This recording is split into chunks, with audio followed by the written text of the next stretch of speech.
ഈ വീഡിയോ കാണുന്ന എൻ്റെ എല്ലാ കൂട്ടുകാർക്കും ഹാപ്പി സൺഡേ. വീക്കെൻഡാണ്, ഒരു സൺഡേ ആണ്. സാധാരണ എല്ലാ വീടുകളിലും സൺഡേ നോൺ വെജ് വാങ്ങുന്ന ദിവസം കൂടെ ആണ്. പക്ഷെ ഇന്ന് നമ്മൾ വെജാണ് കാണാൻ പോകുന്നത്. ഞായറാഴ്ചയായിട്ട് വീട്ടിൽ നിന്ന് അവിയലായിരുന്നു ഉച്ചക്കത്തെ താഴെ. എന്നാൽ പിന്നെ ഓർത്തു നമുക്കൊരു അവിയലങ്ങ് കാച്ചിക്കളയാന്ന്.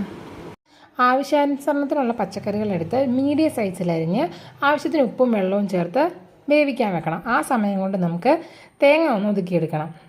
കറിവേപ്പിലയും ജീരകവും ചുവന്നുള്ളിയും ചേർത്ത് വേണം തേങ്ങ അരച്ചെടുക്കാൻ. ഈ സമയം കൊണ്ട് നമ്മൾ പച്ചക്കറികളെല്ലാം വാടിയിട്ടുണ്ടായിരുന്നു. അതിലേക്ക് തക്കാളിപ്പഴവും പച്ചമുളകും കറിവേപ്പില ആഡ് ചെയ്യുന്നുണ്ട്. ജസ്റ്റ് ഒന്ന് ആവി കയറ്റിയെടുക്കുക. തക്കാളിപ്പഴം ഇടുന്നത് പുളിക്ക് വേണ്ടിയിട്ടാണ്. ചിലർ ഇതിന് പകരം തൈര് ഒഴിക്കാറുണ്ട്, പക്ഷെ നമ്മൾ തൈര് യൂസ് ചെയ്യുന്നില്ല. ആവി കയറി വെന്ത് വരുന്ന സമയത്ത് നമ്മൾ നേരത്തെ ചതച്ച് വെച്ചിരുന്ന തേങ്ങയുടെ കൂട്ട് ഇതിലോട്ട് ആഡ് ചെയ്തിട്ട് ഒന്ന് തിക്കിപ്പൊത്തി വെക്കാം. എന്നിട്ട് ഒന്നും കൂടെ ഒന്ന് ആവി കയറ്റിയിട്ട് നല്ല പച്ച വെളിച്ചെണ്ണ തൂകി എല്ലാം കൂടെ ഒന്ന്